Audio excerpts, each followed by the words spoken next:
Баршаңызға сәлем достар. Бүгін мен сіздермен өте қарапайым, бірақ дәмі ерекше айран қосылған ауызда еритін пирогтың рецептімен бөлісемін. Видеоны соңына дейін қараңыздар.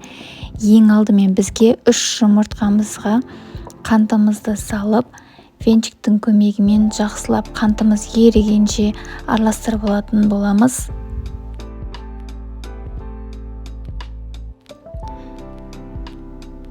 Оның үстіне сұйық майымызды құйып, тағы да араластырып алатын боламыз. Енді оның үстіне айранымызды қосып, тағы да венчиктің көмегімен жақсылап араластырып алдық.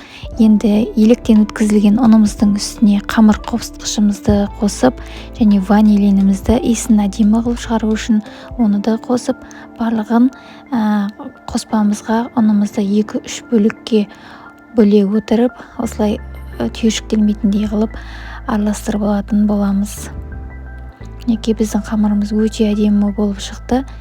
Енді оны формамызға құйып, осылай барлығын әдемі құйып алатын боламыз деп тегіс етіп. Қызып тұрған пеште 180 градуста 45 минутта пісіріп алатын боламыз. Піскен піспегенін осындай ағаш таяқшасының көмегімен біле аламыз. Дәл қазір шайға не пісірсем деп ойланып отырсаңыз, осы рецепті міндетті түрде жасап көріңіздер.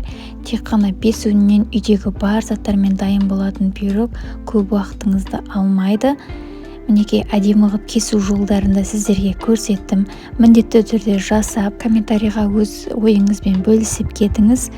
Видео ұнаған болса, лайк басып, арнама жазылуды ұмытпаңыздар. Келесі видеода тағы да дәмді рецептпен кездескенше аман болыңыздар.